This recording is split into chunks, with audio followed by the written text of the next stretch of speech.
Nós já falamos sobre manchas em peças injetadas e manchas em peças sopradas. Agora vamos passar de defeito? Vamos para um outro defeito daqueles que, ó, dão dor de cabeça até umas horas. Empenamento. O empenamento é um tipo de defeito que aparece tanto em peças injetadas quanto em peças sopradas, e as causas são aquelas que nós encontramos nos mesmos aspectos relacionados com os dois processos, que são método, máquina, matéria-prima, as utilidades, o meio ambiente e o molde.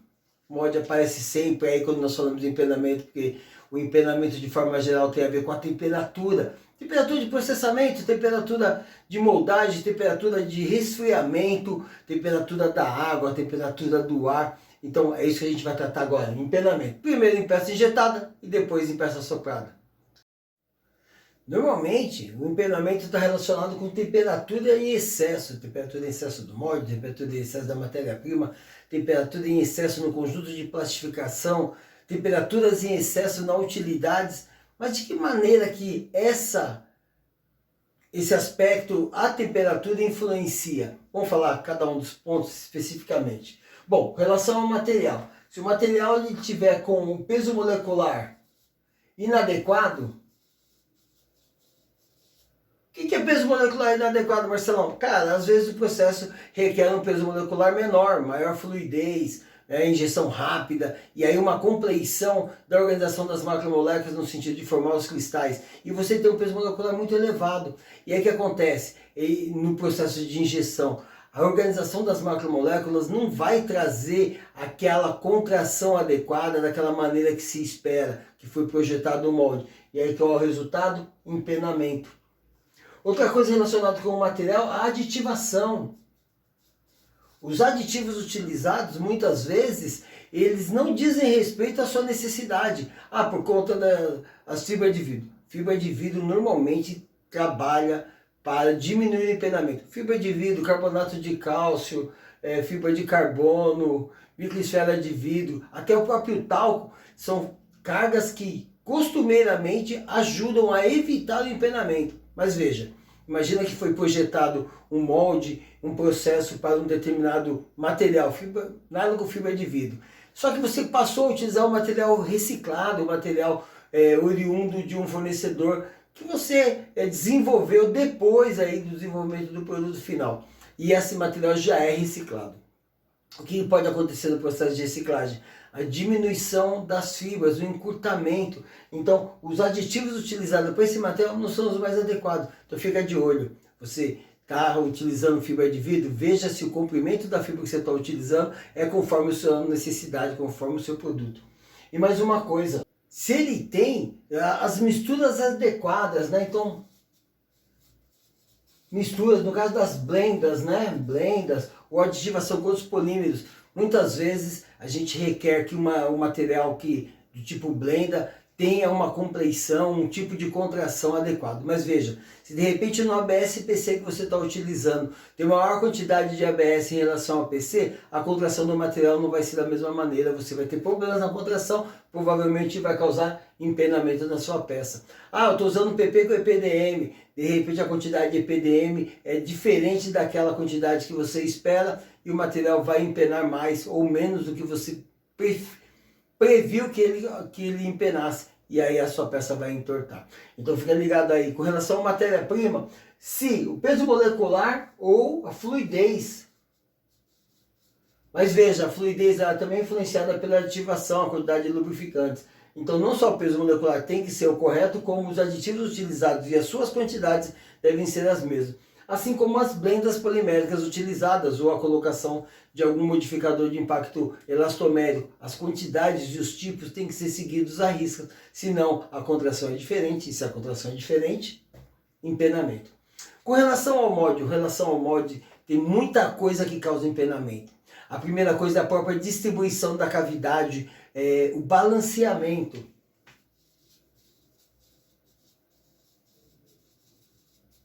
Não só o balanceamento das massas,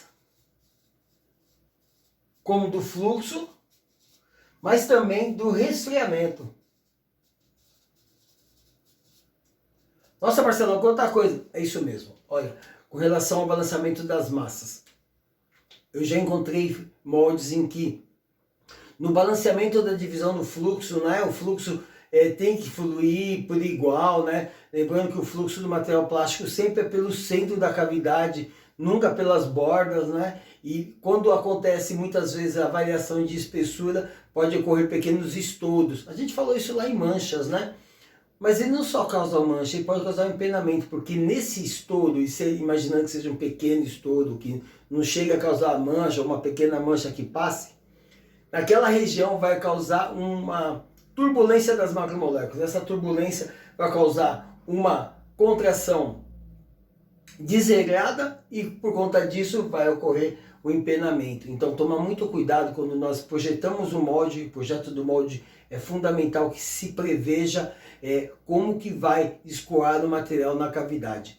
Quando a gente tem o simulador de fluxo, como o molde flow, a coisa fica mais tranquila. Mas quando a gente não tem, a gente tem que prever com a cachola. E se você tiver dúvida, lá no PNP eu falo bastante sobre essa questão de como que o material flui na cavidade, se o peso molecular, se os lubrificantes, e se você tiver um molde e tiver com dificuldade, eu vou te ajudar nisso daí. Mas é o seguinte, com relação ao fluxo e molde, tem mais uma coisa, o polimento do molde. Sempre prefira que o molde tenha um polimento no sentido do fluxo. Isso favorece que diminua a turbulência.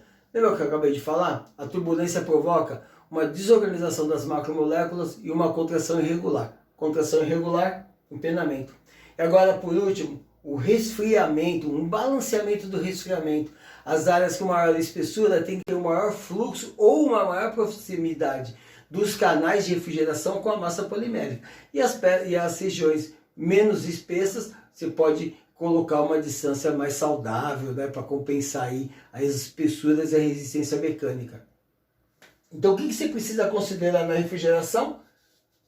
A distância dos canais de refrigeração com a massa polimérica e o fluxo de água, ou fluxo do resfriador.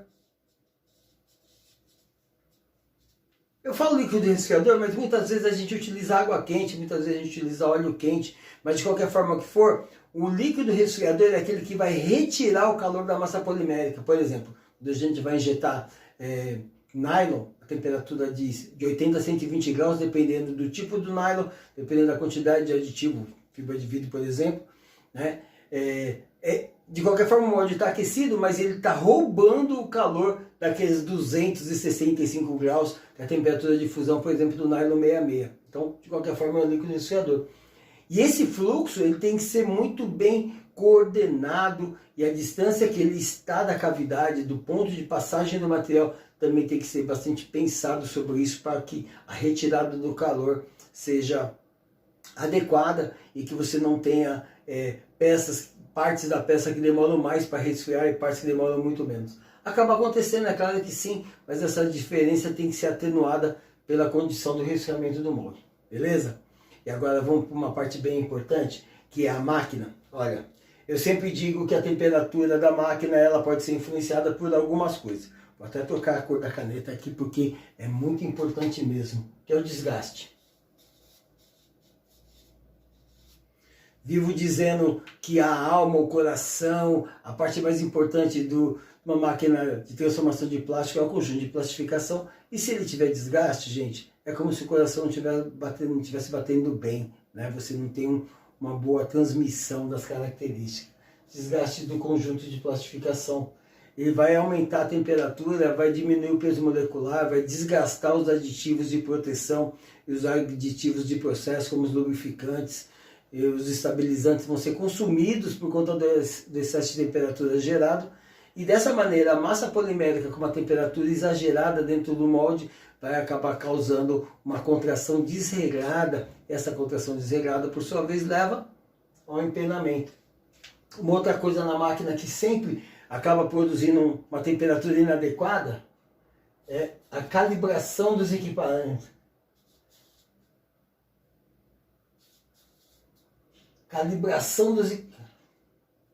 Calibração dos equipamentos.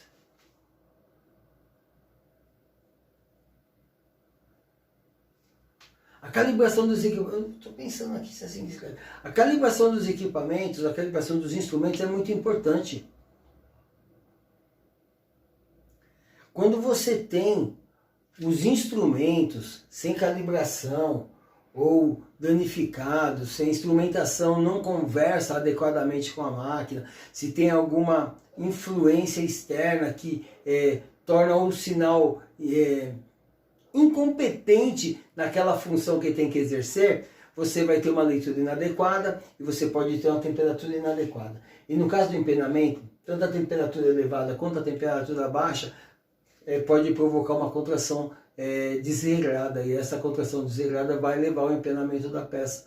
Pode contrair demais por excesso de temperatura, mas pode contrair demais por excesso de tensão. E o excesso de tensão pode ser causado por um peso molecular muito elevado, ou pode ser causado por uma falta de calibração do seu equipamento, falta de temperatura.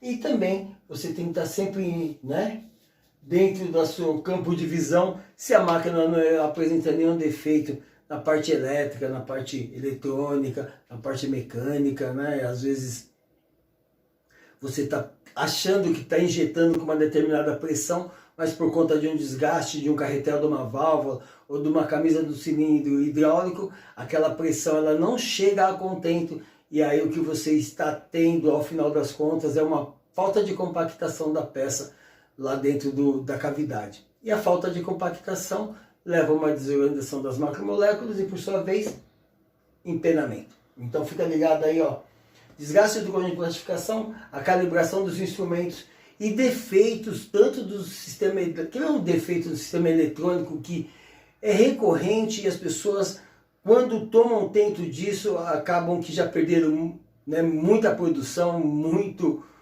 neurônio pensando. Quando você tem uma interferência eletromagnética no cabo, exatamente. Às vezes um cabo de comunicação lá que não tem a malha de blindagem eletromagnética acaba tendo uma influência do sinal por conta de um cabo de transmissão de energia de eletricidade para a resistência, que é uma alta amperagem.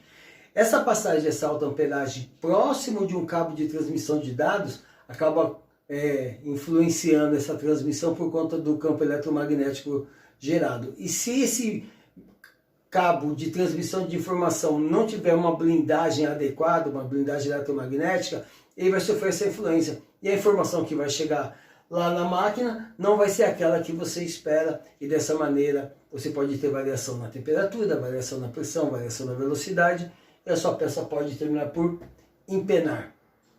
Se ligou aí? São muitos os parâmetros de processo, muita coisa que você precisa concatenar na sua cabeça.